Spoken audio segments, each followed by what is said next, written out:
New tonight, the U.S. House has approved a budget that will include refugee aid. Republicans in the Senate, though, are expected to block the measure. Yeah, the Senate parliamentarian blocked immigration legislation from being a part of the bill. But can Democrats ignore the parliamentarian's decision and vote on the bill as is? Evan Kosloff verifies.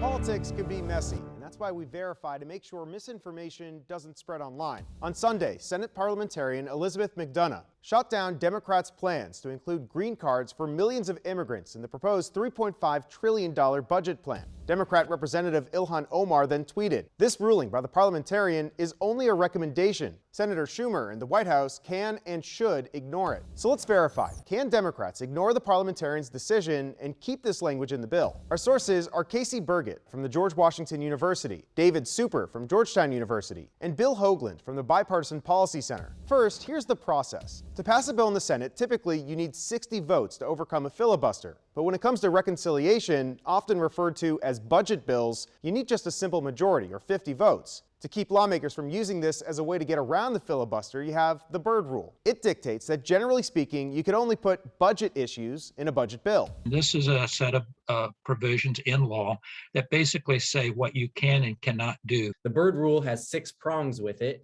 And if you ask 100 different experts, you're going to get about 99 different answers of what is applicable and how those 6 prongs are applied to any given piece of legislation. In the end, that decision goes to the Senate parliamentarian. The idea is you get a career expert who is not beholden to either party, and she will evaluate these matters and see whether they fit. They're kind of the umpire, the rule keeper. So can the Senate simply ignore the parliamentarian? Our sources say that the answer is yes, although this would be controversial. Our experts agree that with a 60-person vote, they could waive the point of order, essentially overruling the recommendation. So we could verify that yes, senators can choose to ignore the parliamentarian's recommendation, but our experts say it would not be an easy process. Meanwhile, there is one other way that the majority can push the policy through. The Senate Majority Leader could have the parliamentarian fired and replaced with someone else.